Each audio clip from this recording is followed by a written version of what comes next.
February. You know what time it is for sports fans.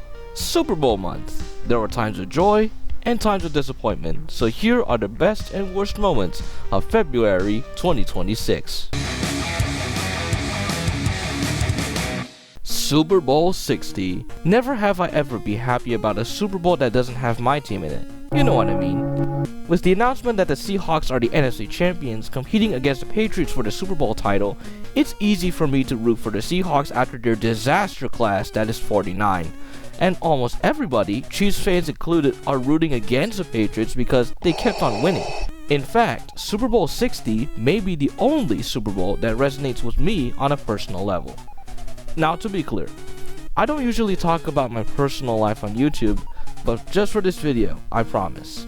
You see, in my freshman year, I had a former classmate who was in the same cohort as me. Obviously, for privacy reasons, I'm not going to mention her name, but before my sophomore year commences, she had moved to Seattle for further study opportunities overseas.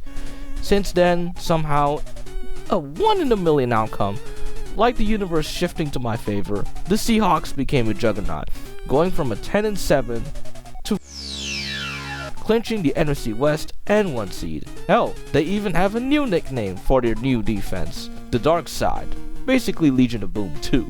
Super Bowl Sunday came around and I was hyped to see the Seahawks win. Although the game wasn't well received from fans, the outcome of this match was still as sweet as ever. The Hawks exposed the Patriots as a cupcake schedule team and pulled off a belt to ass, one that I'm grateful for this time.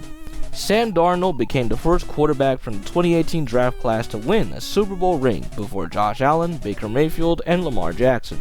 It really gets to show you that a talented quarterback should be under a competent system and coaching, like the Seahawks instead of the dysfunctional Jets. And so with that, the evil has been defeated, and as a Chiefs fan, I'm laughing my bum off seeing the Patriots fall at the Super Bowl this embarrassingly.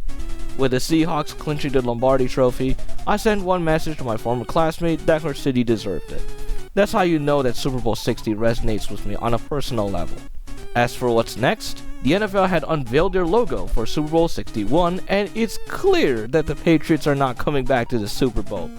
Based on the colors of the logo, I think the AFC champions should be the Denver Broncos, because could you imagine how great the Broncos would be if Bo Nix wasn't injured in the divisional round?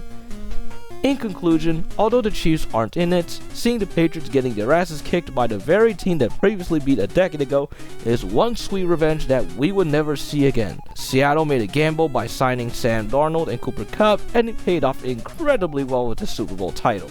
Sure, there are some defensive players leaving, but I still believe that this should be a new era for the Seahawks, and hopefully their 2025 season wasn't just a one-hit wonder. To all of my Singapore fans, if you remember the TV guide from my January review, on February, Transformers Rise of the Beast premiered as a blockbuster Sunday for Channel 5. Now you might be thinking, oh, it's another one of those premieres. However, there's a reason for that. On the same week as the blockbuster Sunday, Hasbro has announced their marketing campaign for the 40th anniversary of the Transformers the movie from 1986, titled The Apology Tour. No, this is not one of those top 10 worst apology videos of all time. Instead, it is simply marketing hype. And how well does the first set of announcements go?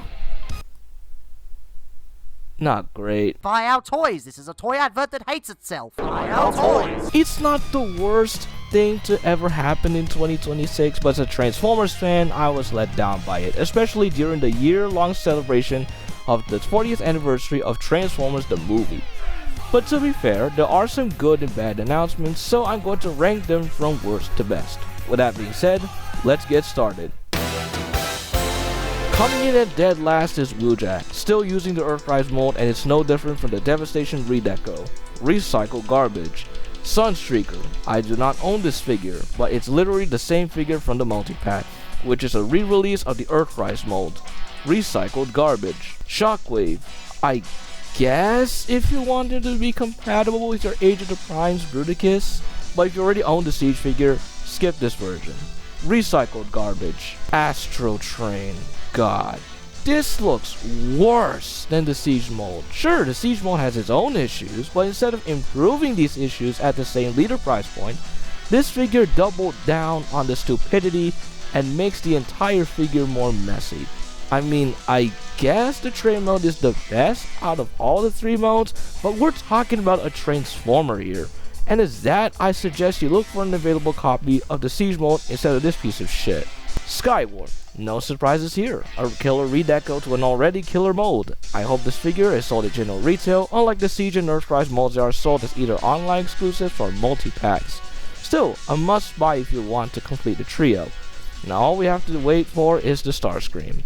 Krennic. The only great announcement out of all of the figures. We never have a proper transforming Krennic since ever. The last time we had a Krennic is a non-transforming figure from the Quintesson Pit of Judgment set, but who cares about that set anyway. Armor wise, it does look like a flying duck, and to what I've heard, it is based on an unused concept art. Honestly, as much as I appreciate the hype surrounding this figure, I don't think this is a figure that I would buy day one, but I will reconsider someday. Overall, a mediocre set of announcements, and this is the first of many. Hasbro doesn't even know what first impressions really are, and decided to throw in figures that we either don't give a fuck about or already owned previously. The only announcements that I'm happy about are Skywarp and Krennic. The rest of the figures can go fuck themselves, and especially you, Astro Train, because I'm sticking with the Siege mode. Thank you very much. But anyways guys, that's about it. Do let me know in the comments on what's your best and worst moments of February 2026. If you do enjoy this video, do give it a like and also subscribe to my channel for more content. And I'll catch you guys in the next video. Peace out.